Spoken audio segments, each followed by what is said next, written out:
es la iglesia Puerta de Esperanza, situada en San Lucas, Zacatepeques, República de Guatemala, en América Central. Para la gloria de Dios, nuestra congregación fundamenta su fe en Jesucristo y en las Santas Escrituras. Agradecemos a Dios que hoy se pueda contar con Internet para cumplir con cabalidad el mandamiento de nuestro Señor Jesucristo, que es predicar el Evangelio en todas partes del mundo.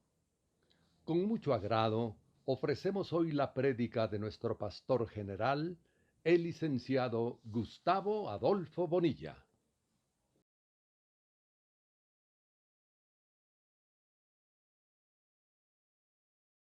Bueno, estamos en el capítulo 6 de Marcos. Yo espero que hoy terminemos este capítulo. Y ojalá, hermanos, aquí se están relatando, este evangelista Marcos está relatando una serie de situaciones que vivieron las gentes en aquel tiempo durante el ministerio del Señor. Todas esas situaciones, aunque son historias muy extraordinarias, bonitas y todo, que nos gustan, todas tienen una enseñanza para cada uno de nosotros. Yo creo que vamos a ser efectivos si verdaderamente tomamos esas enseñanzas para nuestras propias vidas y tratamos de llevarlas a la práctica. Porque de nada serviría haber oído tantas historias y tantas situaciones y reacciones y conductas de gentes de aquel tiempo si al final nosotros no capitalizamos esas enseñanzas. Entonces, la idea es que sí aprendamos y que sea nuestra experiencia, y quizás nosotros estemos también algunas veces en esos casos de incredulidad, de falta de fe y un montón de situaciones, pero que estas enseñanzas nos ayuden a ir superando esas situaciones. Ok, entonces nos habíamos quedado en el capítulo 6, versículo 44, hoy nos toca el versículo 45. Usted dice, ¿se ve la pantalla y se oye bien? ¿Sí? Ok. El 45 dice, enseguida hizo a sus discípulos entrar en la barca e ir delante de él a Betsaida. Ok. Y los hizo entrar en la barca e ir delante de él a Betsaida. O sea, el Señor les dijo que se fueran a ese lugar y él no los iba a acompañar.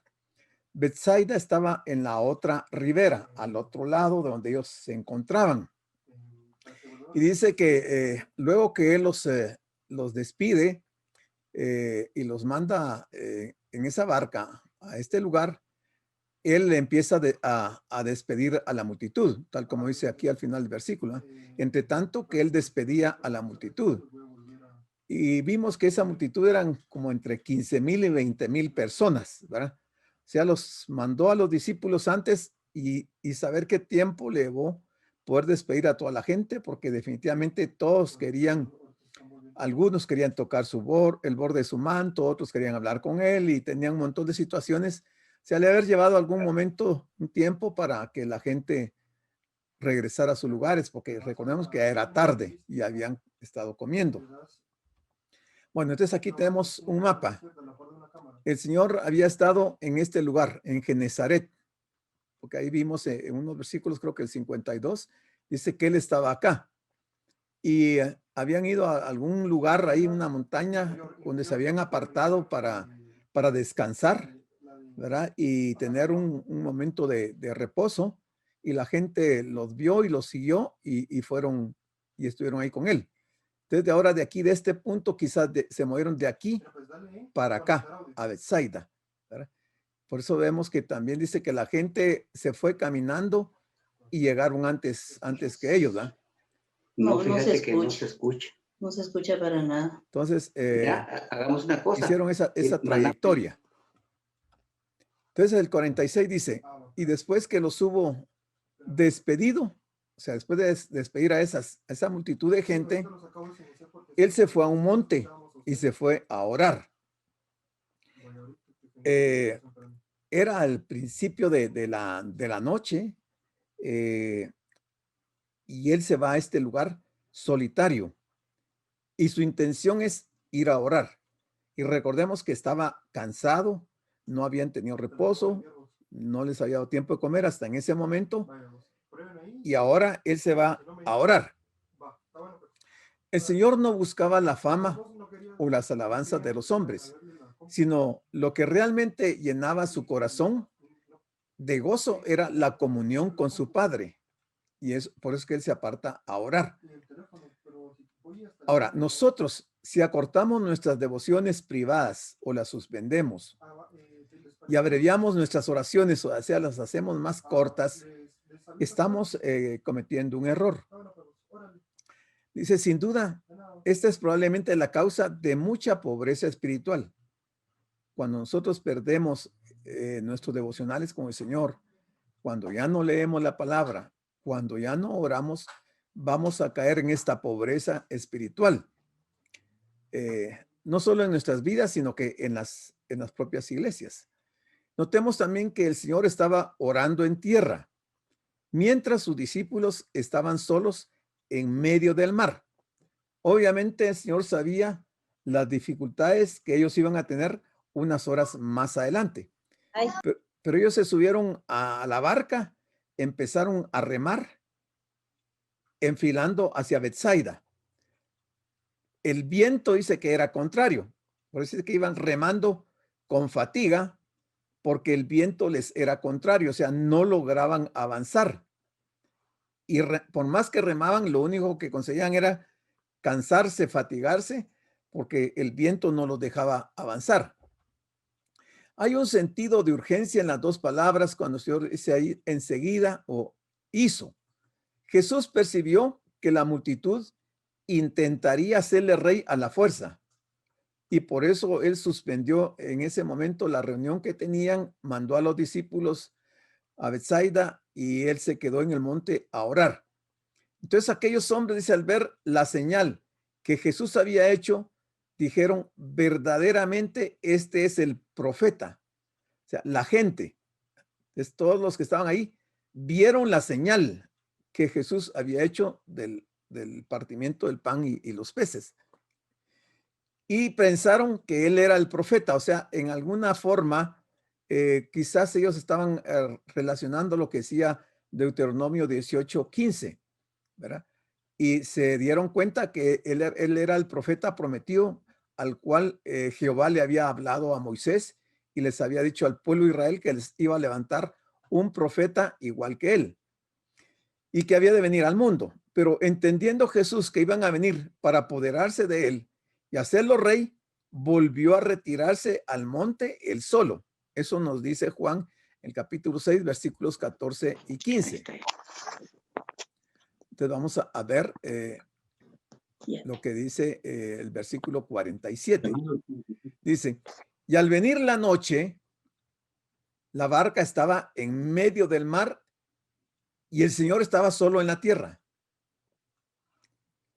Y aquí es donde vamos a empezar a ver una situación que les tocó vivir a los discípulos bastante complicada, pero que el Señor conocía la situación.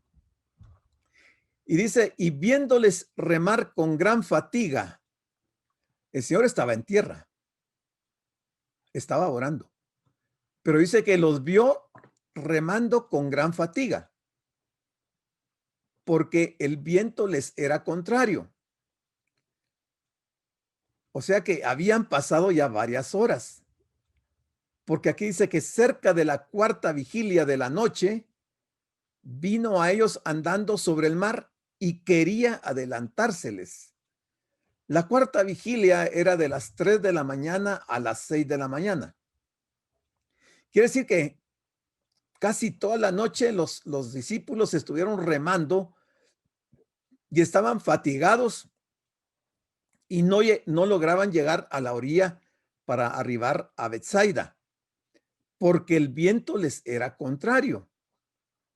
Pero el Señor toma la decisión de ir donde ellos están y se va caminando sobre el mar.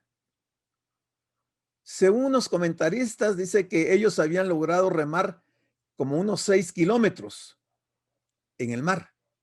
Y si el Señor estaba en la tierra, quiere decir que él caminó de la tierra hacia donde ellos estaban, 6 kilómetros caminó sobre el mar, lo cual es bien interesante. Y aquí hay un milagro extraordinario. Pero dice que él quería adelantárseles. O sea, pero el Señor sabía que ellos estaban pasando por un momento bastante difícil. Los discípulos llevaban gran parte de la noche remando con gran fatiga. En este caso no se trataba tanto de un peligro grave, sino de esfuerzos sostenidos que, además de resultar ineficaces, les estaban creando un tremendo dolor, un cansancio por el esfuerzo que estaban haciendo. Ese es el sentido de la expresión gran fatiga. El Señor no llegó hasta ellos sino hasta cerca de la cuarta vigilia de la noche, como a las 3 de la mañana. Y entonces uno puede preguntarse, ¿por qué el Señor no vino a la primera vigilia evitándoles así tanto esfuerzo y sufrimiento? Si Él lo sabía. Y la pregunta es interesante, porque el Señor los había visto. Y ahora va caminando por las aguas. Ya es muy de madrugada. Y no llega antes de ese viento que él pudo haber calmado ese viento como lo había hecho en la vez pasada, sino que los deja que remen y que se agoten hasta al final él decide llegar donde ellos están. Esta fue una verdadera tempestad la que ellos estaban viviendo. Una tempestad que se desató cuando ya se habían internado unos 5 o 6 kilómetros en el mar y estaban a medio camino, o sea, les faltaban otros 6 kilómetros. Fue en medio del mar que vieron caminar a Jesús sobre el agua y tuvieron miedo porque no le reconocieron. Y quienes han navegado en un barco en la noche, en un mar, saben lo oscuro que es el mar. Principalmente si es una época cuando la luna no está, digamos, no es una luna creciente, no es una luna llena o una luna nueva. Entonces el mar está oscuro, no se logra distinguir casi nada. Si a eso le agregamos que hay una fuerte tempestad y que el viento está soplando fuerte, la situación era bien complicada para ellos. Y en medio de esa tempestad, con esos vientos fuertes, de repente ellos han de haber visto una silueta en el mar. Pero conforme se iba acercando, ellos definitivamente que fueron dándose cuenta que era una persona la que estaba caminando en el mar. Eso les ha de haber causado mucha duda o temor, porque no puede ser que un hombre camine sobre las aguas, principalmente en un mar, y en esas condiciones con una gran tempestad. Pero va a llegar el momento que ellos lo van a identificar, pero aquí ellos solo están viendo la silueta del Señor. Habíamos visto en Marcos 4:39 que Jesús ya había demostrado que era capaz de calmar los vientos y el mar.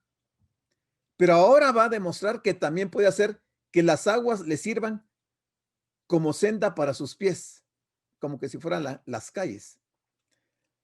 Y fíjense que Job habla algo al respecto. Dice Job en Job 9:8, él solo extendió los cielos y anda sobre las olas del mar.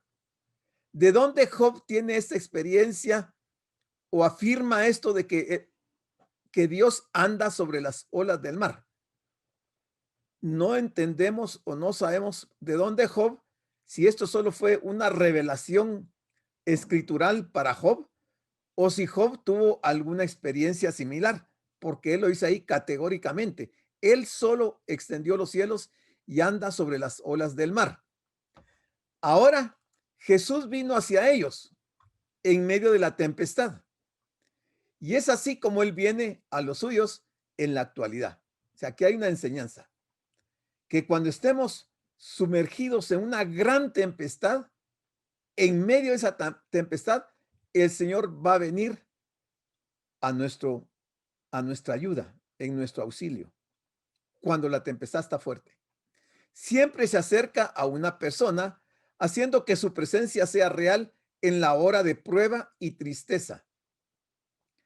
A cada uno de nosotros nos ha tocado pasar diferentes pruebas y diferentes momentos de tristeza, en donde a veces nos sentimos solos, sentimos como que Dios no escucha nuestras oraciones, como que Dios nos ha abandonado y creemos que estamos solos. Pero cuando estamos en esa situación es cuando Él más cerca está de nosotros.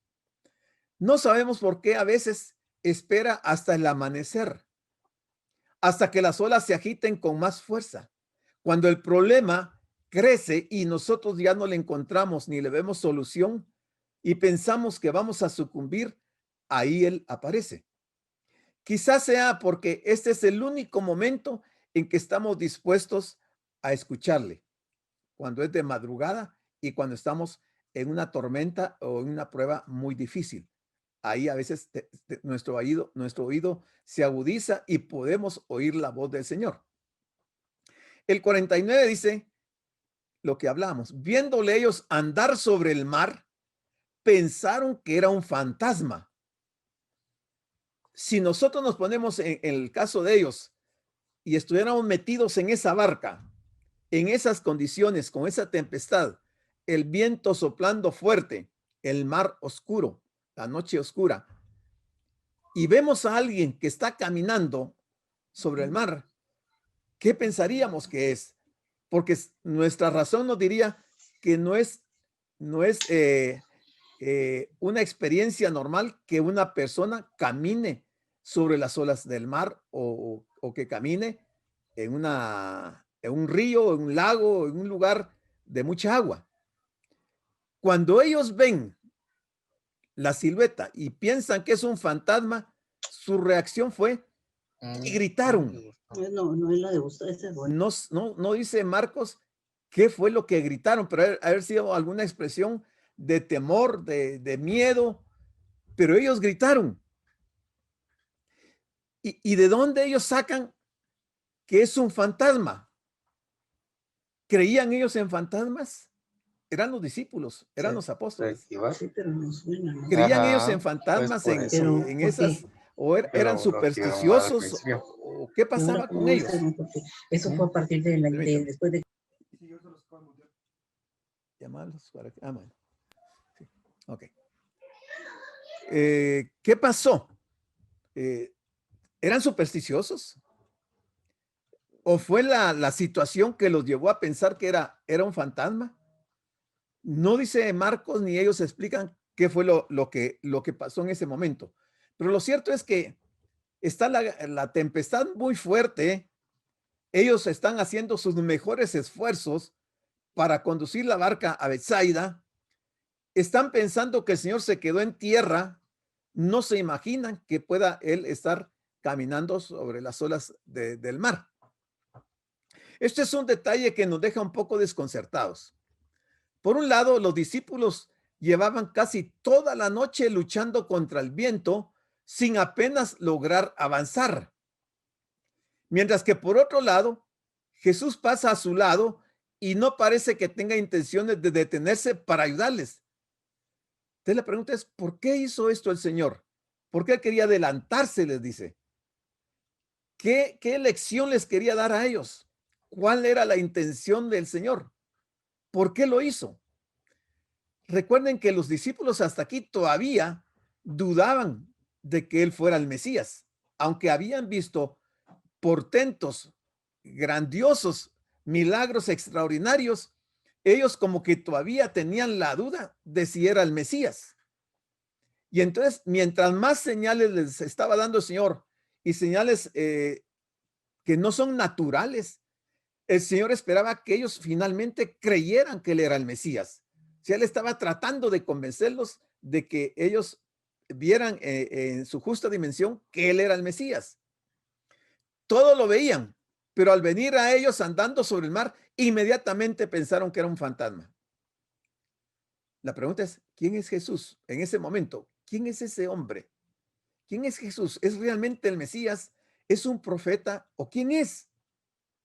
Los discípulos no lograron identificarlo adecuadamente y les parecía que era un fantasma.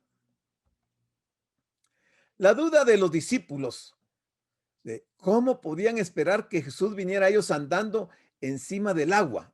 Esa era la duda. ¿Cómo podían esperar ellos que Jesús viniera caminando sobre el agua?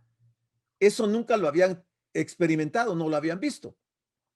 El Señor se presenta en formas inesperadas. No lo reconocemos y dejamos que pase de largo. ¿Y cuántas veces las personas no logran percibir que es en la cruz de Cristo donde Dios se ha manifestado con mayor claridad? Porque en la cruz el Señor demuestra finalmente, después de tantísimos milagros, que Él es el Mesías. Porque ahí está confirmando una serie de profecías que hablaban de Él y que Él debía de ir a la cruz y morir en la cruz y que Él iba a ser el redentor, no solo del pueblo de Israel, sino que de los gentiles también. Entonces la cruz era el final de las señales que el Señor iba a darles a ellos para que finalmente ellos creyeran que Él era el Mesías. Versículo 50 dice, porque todos le veían y se turbaron.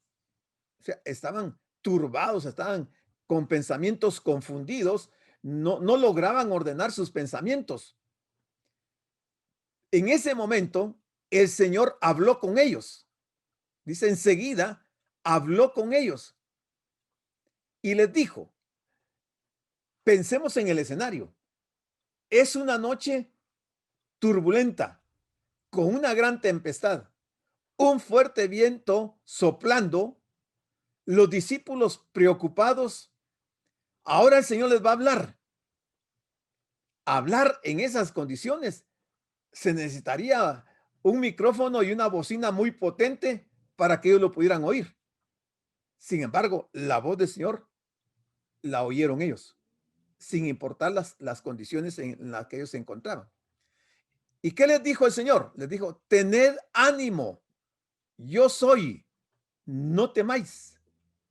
O sea, el Señor esperaba que ellos oyeran el timbre de su voz y que lo reconocieran porque estaban turbados, estaban probablemente temblando, asustados, afligidos, pensando que era un fantasma y ahora les dice, tened ánimo, yo soy, no temáis. ¿Cómo debemos de interpretar las palabras yo soy? Tal vez el Señor solo quería decir que era Él, su maestro, al que ellos conocían bien. Sin embargo, para cualquier judío, estas palabras, especialmente cuando fueron pronunciadas por alguien que estaba caminando sobre las aguas, harían pensar en el nombre con el cual Dios se manifestó a Moisés, según Éxodo 3:14. ¿Se recuerdan que Dios se le apareció a Moisés y le dijo, yo soy el que soy?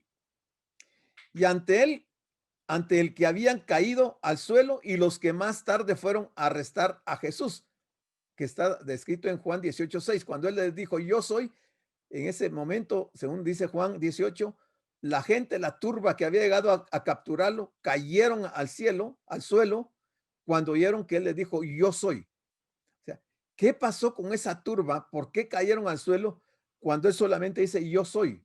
¿Qué poder se desató en ese momento con sus palabras? Bueno, lo que queda claro es que Dios es puntual. Siempre llega a tiempo. Siempre aparece en el momento oportuno. Pero pensemos en algunos casos. Por ejemplo, Marta y María habían mandado a llamar al Señor cuando su hermano Lázaro estaba enfermo. Y cuando el Señor oyó las palabras y el mensaje que le mandaron de que llegara a este lugar, a la casa de Marta y María, porque su amigo Lázaro estaba enfermo, el Señor no fue. No fue. Entonces, nosotros decimos aquí que quede claro que Dios es puntual, siempre llega a tiempo. A tiempo, en el tiempo de Él, no en el tiempo nuestro. Él va a llegar de acuerdo a su tiempo y va a llegar puntual para el milagro que Él quiere hacer. para la manifestación de su poder. Son situaciones que a nosotros nos cuesta entenderlas. A veces nos parece que Dios está ausente o que demora demasiado en llegar. Y como los discípulos en aquella barca azotada por la tempestad, a nosotros también nos sucede que perdemos toda esperanza y vemos como un naufragio que es inminente. Pensamos que nos vamos a hundir, que no vamos a poder salir del problema, que la crisis es muy fuerte como para que el Señor nos ayude y nos saque del problema. Pero la mirada de Jesús estaba sobre ellos. El evangelista Marcos, al relatar este incidente, nos contó que Jesús desde tierra vio que remaban con dificultad.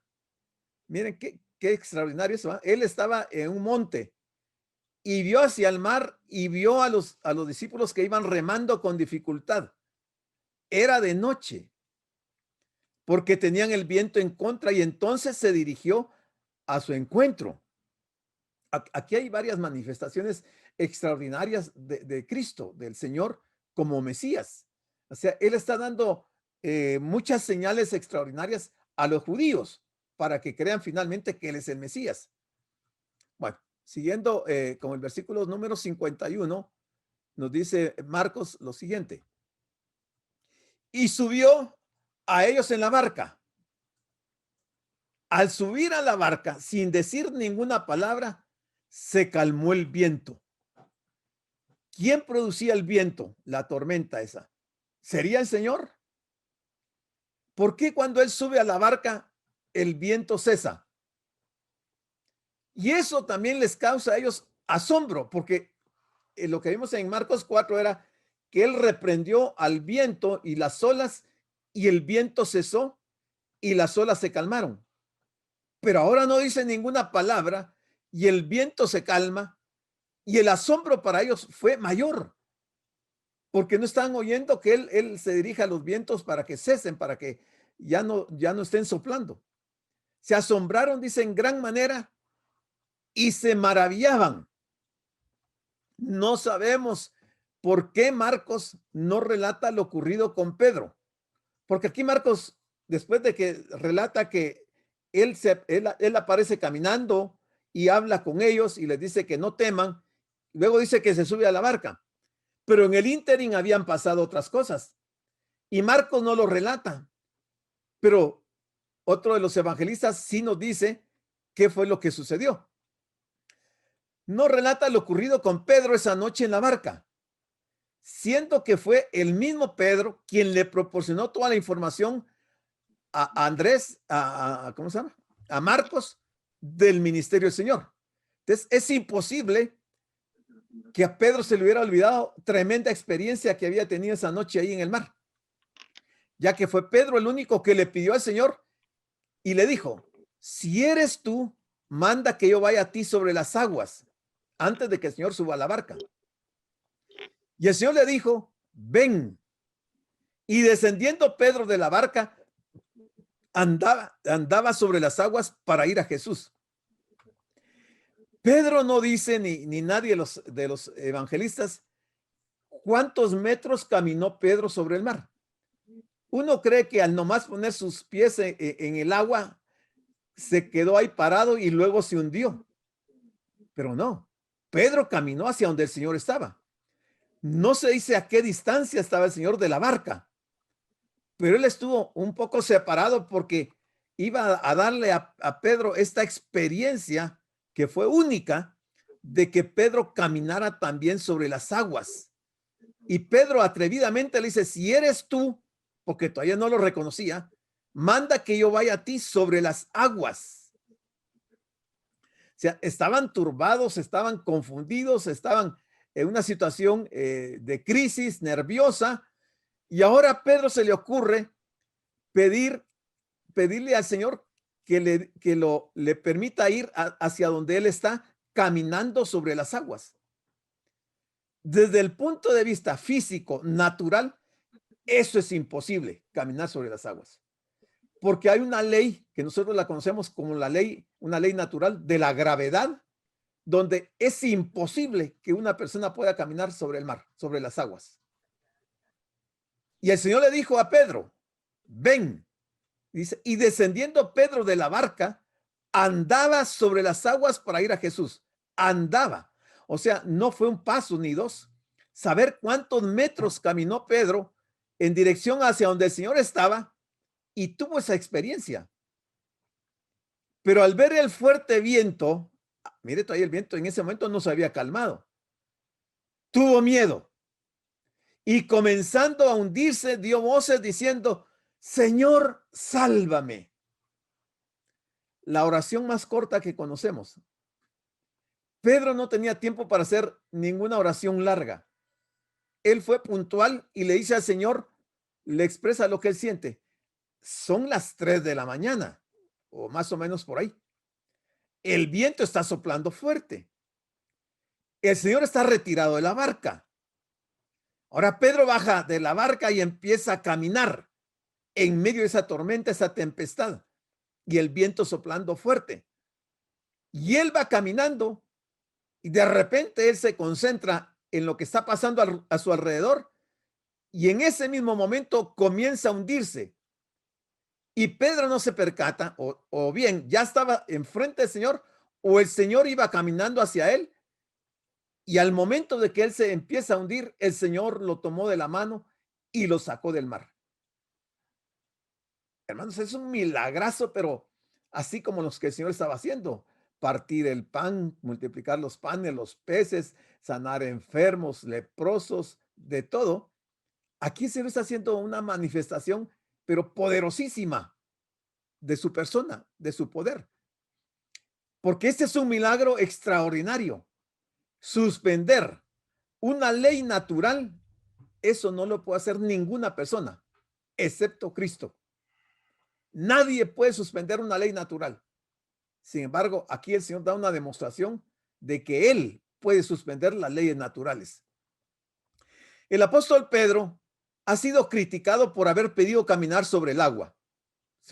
Uno lee muchos comentarios de diferentes autores donde se critica a Pedro por haber pedido caminar sobre el agua. Juan Wesley dijo, espera grandes cosas de Dios. Ojalá todos realmente, hermanos, como cristianos que somos creyentes, que cada uno de nosotros estemos esperando grandes cosas de Dios. Pedro fue muy atrevido y pidió una gran cosa de Dios y el Señor se la concedió. La mayoría de nosotros estamos satisfechos con cosas pequeñas de parte de Dios. Que me curó de un dolor de cabeza, que me dolía el cuerpo, que me dolía una mano y cositas así sencillas. Pero lo que Pedro está pidiendo aquí no es algo así tan simple. Pedro pidió a Dios algo imposible para los hombres. Imposible.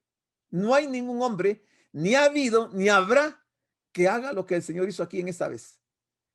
No es de extrañar que fuera elegido para predicar el mensaje en el día de Pentecostés. Que Pedro era un hombre muy atrevido. En esta ocasión apartó sus ojos de Jesús mientras andaba sobre el mar y comenzó a hundirse. Cuando nosotros quitamos la vista del Señor y ponemos nuestra confianza en las situaciones, en las personas, en las cosas, en los objetos, estamos perdidos. Estamos empezando a hundirnos. Necesitamos clamar inmediatamente al Señor y pedirle que nos salve, porque estamos cayendo en el plano material y hemos dejado de poner nuestra vista y nuestra confianza en Jesús. Eso es gravísimo. Bueno, aquí tenemos una imagen más o menos. Son imágenes que no se adaptan a la realidad, porque aquí pareciera que fuera un día por la tarde, pero esta experiencia fue a las 3 de la mañana. No hay claridad, no se pueden distinguir las personas. Pero este cuadro quiere más o menos representar lo que pasó. No es que el agua esté a 10 centímetros, a 5 centímetros de ellos. El agua está profunda ahí, pero el Señor está ahí parado y Pedro va caminando. Los discípulos van sobre la barca. Aquí no se puede apreciar bien también la tormenta y el viento que los está haciendo retroceder. Pero luego el Señor va a subir a la barca y las condiciones van a cambiar. El término de gravedad hablando de la gravedad de esa ley natural, se utiliza para designar la intensidad del fenómeno gravitatorio en la superficie de los planetas o satélites. Isaac Newton, que fue un teólogo, fue un inventor, fue un matemático inglés, dice lo siguiente, que fue el primero en exponer que es de la misma naturaleza la fuerza que hace que los objetos caigan con aceleración constante en la Tierra, hablando de la ley de la gravedad, o sea, la gravedad terrestre, y la fuerza que mantiene en movimiento los planetas y las estrellas. La fuerza gravitatoria deja de ser una misteriosa fuerza que atrae. Todos ustedes han visto que cuando un avión se le arruinan los motores, inmediatamente cae a tierra, porque no puede suspenderse, porque la ley de la gravedad que atrae todos los objetos hacia la tierra hace que todo lo que sube baje. Y en este caso, al Señor no le sucede eso de que se hunda. Pedro tampoco se hundió por unos minutos, pero luego empieza a hundirse por haber quitado sus ojos del Señor. Mateo también nos cuenta que cuando ellos subieron a la barca, o sea, el Señor y Pedro, el viento se calmó. Entonces los que estaban en la barca le adoraron diciendo, y esto no nos los cuenta Marcos, pero Mateo sí lo cuenta. Cuando el Señor sube a la barca con Pedro, entonces los discípulos dice que le adoraron, diciendo, en verdad eres hijo de Dios. Mire, esta declaración es extraordinaria, pero parece ser que todavía no hay la suficiente confianza o convicción de que sea el Hijo de Dios. Pero ellos aquí confiesan. Al ver ese milagro, al ver lo que está ocurriendo, le dicen, en verdad eres hijo de Dios. Eso está en Mateo 14, 32, 33. Nuestro Señor realizó este milagro para que los suyos reafirmaran y aumentaran su fe. Ese era el objetivo. El Señor quería que ellos reafirmaran y aumentaran su fe, pero también para que le adoraran y conociesen que Él era el Hijo de Dios. Ese era el objetivo del Señor. Una vez que Jesús entró en la barca, el viento se calmó y ellos se asombraron en gran manera. Y como dice Juan, la barca llegó enseguida a la tierra a donde iban, según Juan 6:21. Inmediatamente que el Señor aborda la barca, y el viento se calma, inmediatamente ellos llegaron a Betsaida. Sin duda, esta ha sido también la experiencia de algunos creyentes. Cuando Cristo está presente, la tormenta se convierte en calma. Lo que parecía imposible se realiza. Lo insoportable se hace soportable y se superan las limitaciones sin sucumbir. Esta puede ser la experiencia de muchos de nosotros o de otros cristianos también, ¿verdad? Que se resuelven las situaciones cuando el Señor interviene. Versículo 52.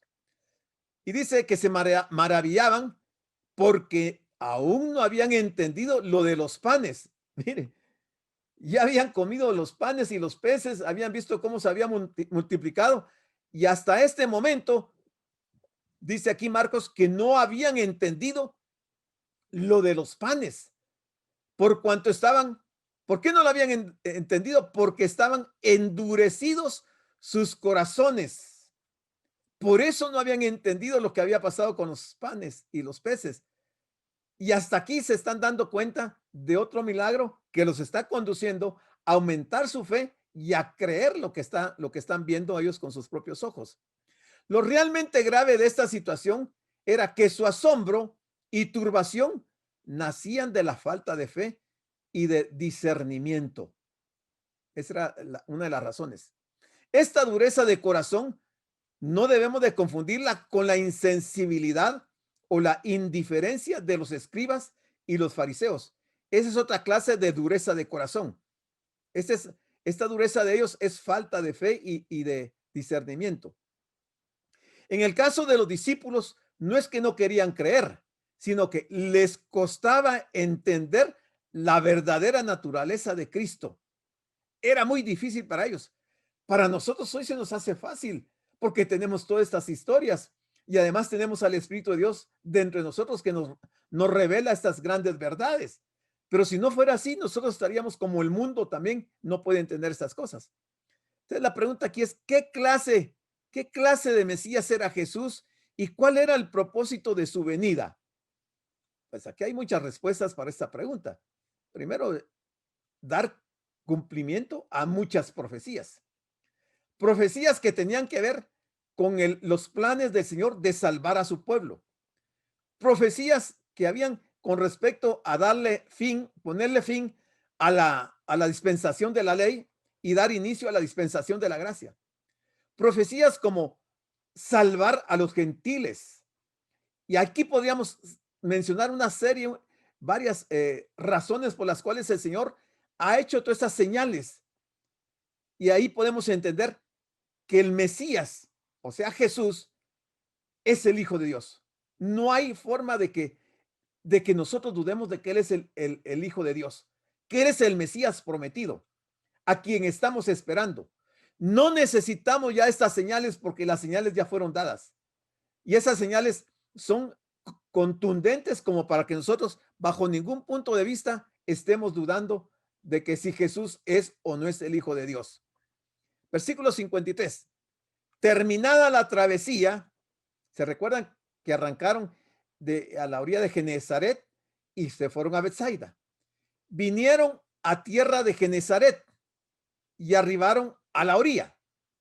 Arribaron a la orilla. Luego dice el versículo 54. Y saliendo ellos de la barca, enseguida la gente le conoció. Saliendo ellos de la barca, ya estaba de madrugada. La gente le conoció, o sea, lo andaban buscando todavía. Nuevamente surge la cuestión sobre la identidad de Jesús. La gente le reconoció. Ahora bien, ¿cómo reconocían a Jesús? ¿Físicamente o espiritualmente? A juzgar por lo que leemos en este pasaje, su interés se limitaba a aprovechar su poder sanador. Ellos lo reconocían solo de esa manera. No lo estaban reconociendo como el Mesías. Lo estaban reconociendo como un hombre con cierta clase de poder que ellos podían aprovecharlo para sus propios intereses. Pero también el evangelista Juan nos explica que Jesús mismo se lamentó porque le buscaban solo porque esperaban recibir cosas materiales de él, sin que en ningún momento evidenciaran una verdadera fe en su persona. Esto le causó tristeza al Señor porque después de tantas manifestaciones y despliegue de su poder, la gente no cambió. La gente no pudo ver más allá de sus narices. No pudo entender que ese hombre que manifestaba tanto poder era el Mesías prometido. No lo distinguieron. Ellos solamente querían saber de que sus familiares o ellos mismos fueran sanados de sus enfermedades y solo les interesaban las cosas materiales. En ningún momento se dieron cuenta que era el Mesías. Pero han pasado 2000 años y la situación sigue siendo casi la misma hoy dentro de muchos miembros de las diferentes iglesias. Mucha gente que solo busca a Jesús para recibir de él solo cosas materiales y no se le reconoce como el Mesías. No hay forma de que su fe sea acrecentada viendo y leyendo todas las historias que la Biblia relata del poder que el Señor manifestó. La gente solo quiere las cosas materiales, las cosas temporales, pero no tienen ese deseo de reconocerlo, porque si le reconocieran, le buscarían y lo adorarían y le darían gracias por todo. Pero no, la gente no hace eso. Juan 6, 25, 27 dice, y hallándole al otro lado del mar le dijeron, Rabí, ¿cuándo llegaste acá? Respondió Jesús y les dijo, de cierto digo, y aquí está bien, os digo que me buscáis, no porque habéis visto las señales. Quiere decir que el Señor estaba haciendo las señales para que lo buscaran como el Mesías, para que lo adoraran, para que le reconocieran como el Hijo de Dios. Pero el Señor les tiene que aclarar que lo buscan, no porque han visto las señales, sino porque comisteis el pan y os saciasteis. O sea, la misma gente que había estado allá en el monte y vieron cómo él partió los panes y los peces y les dio de comer, ahora están ahí en ese momento, están frente al Señor y preguntándole, ¿cómo llegaste acá? ¿Cuándo llegaste acá? Y el Señor les tiene que aclarar que lo buscan, no por las señales, sino porque comieron el pan y se saciaron. Y entonces les dice esta verdad, que es para nosotros también. Trabajad no por la comida que perece, sino por la comida que a vida eterna permanece, la cual el Hijo del Hombre os dará, porque a este señaló Dios el Padre. Yo les pregunto, hermanos, ¿quiénes de ustedes o de nosotros, me voy a incluir yo, quiénes de nosotros estamos trabajando por la comida que a vida eterna permanece? Realmente, seamos sinceros, respondámosle al Señor. ¿Estamos trabajando por la comida que a vida eterna permanece o simplemente estamos igual que esta gente? Es difícil a veces reconocer que estamos en esa misma condición. No todos, pero sí algunos. Dice, la cual el Hijo del Hombre os dará, porque a este señaló Dios el Padre. ¿Qué nos va a dar? La comida que a vida eterna permanece. ¿Cuál es la comida que a vida eterna permanece? La palabra. La palabra. Bueno, ¿apreciamos nosotros la palabra en su justa dimensión? ¿O somos de aquellos que menospreciamos la palabra y que la tenemos en poco? Y que la vemos en un libro como ver cualquier libro y la leemos como leer cualquier libro. O realmente ponemos todo nuestro sentido, nuestro espíritu, cuando estamos leyendo la palabra sabiendo que es comida que nos va a representar vida eterna. Después de tanto tiempo entre ellos, la gente no había logrado comprender adecuadamente quién era Jesús. Y yo insisto, hay mucha gente hoy en las iglesias que no saben quién es Jesús y que están solo porque le han pedido un trabajo, le han pedido bienes materiales, le han pedido una familia, un esposo, una esposa, una casa, un carro, y el Señor se los concedió y hasta ahí llegaron. No ven a Jesús como el Hijo de Dios, el Hijo del Hombre. Te dice, esa gente no había logrado comprender adecuadamente quién era Jesús. Versículo 55. Dice, y recorriendo toda la tierra de alrededor, comenzaron a traer de todas partes enfermos en lechos a donde oían que estaba. Qué triste, va, buscar al Señor solo por necesidad. La gente cuando se entera, lo primero que hace es ir a traer a sus enfermos. ¿Por qué no lo buscaron y llegaron y se postraron delante de él y lo adoraron y le dieron gracias y haberlo reconocido? ¿No? Lo primero que hacen es ir a buscar a todos los enfermos y traerlos. Ese era todo su interés. Rápidamente corrieron la voz por todas partes y la gente venía porque no querían desperdiciar la oportunidad. No querían desperdiciar la oportunidad. Claro que no la desperdiciaron físicamente, pero espiritualmente la desperdiciaron. ¿Dónde están hoy toda esa multitud de gente que solo lo buscó por las necesidades? ¿Dónde están hoy? Desperdiciaron la oportunidad.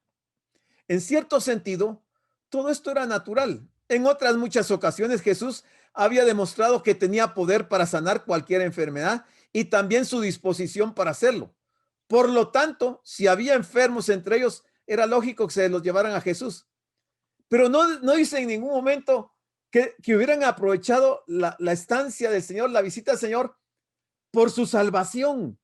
No les interesó, ni siquiera se pusieron a pensar en la salvación. Ellos querían ver a sus familiares sanos, Pero ¿y la salvación qué? ¿Qué es más importante? ¿La sanidad del cuerpo o la salvación? ¿Verdad que la salvación? Es preferible morir enfermo, pero llegar al cielo. Que nos suceda como le sucedió a Lázaro, lleno de llagas, miserable, sin dinero, sin nada, sin recursos, pero cuando murió, al seno de Abraham. Mientras que el rico con todas las comodidades, y cuando murió, al infierno. O sea, la gente no logra entender esos mensajes que el Señor deja establecidos en su palabra. ¿Cuántas personas hay que solo acuden a Dios cuando tienen problemas? Pero en cambio, cuando todo les va bien, nunca le dan gracias por nada. Nosotros aquí en nuestra congregación hemos tenido ya varios casos de personas en situaciones críticas y que nos han pedido oración y hemos orado, y cuando el Señor ha resuelto la situación difícil, hoy, ¿dónde están? Ya no están en la congregación. Como se les resolvió el problema, le dieron las espaldas al Señor y se fueron. Ya no quieren saber nada del Señor. Pero ¿cuánta gente hay así? Pobrecitos. ¿Cuántas de nuestras oraciones no son más que una lista interminable de peticiones, sin detenernos por un momento para agradecer a Dios por sus bendiciones o para adorarle por quien es? Él es. Él no es cualquier persona. Él es el Hijo de Dios. Él es Dios mismo. ¿Por qué nuestra prioridad es presentarle una gran lista de situaciones o de cosas que queremos, cuando lo mejor es derramar nuestra alma a los pies de Él y adorarlo por quien Él es?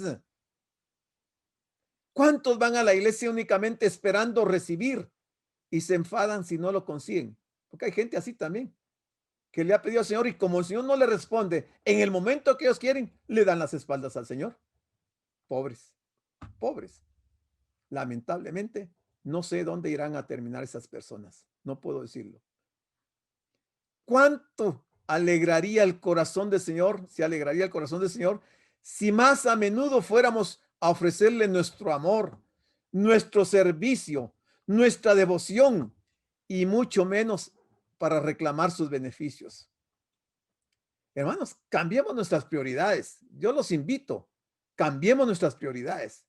Busquemos al Señor para adorarlo, para bendecirlo, para agradecerle. Y no le estemos pide que pide, pide que pide, pide que pide.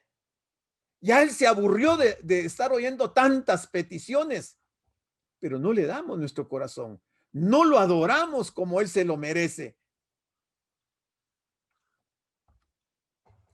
Pensemos también en el interés que las personas muestran por la sanidad de su cuerpo y la poca atención que prestan a la salvación de su alma.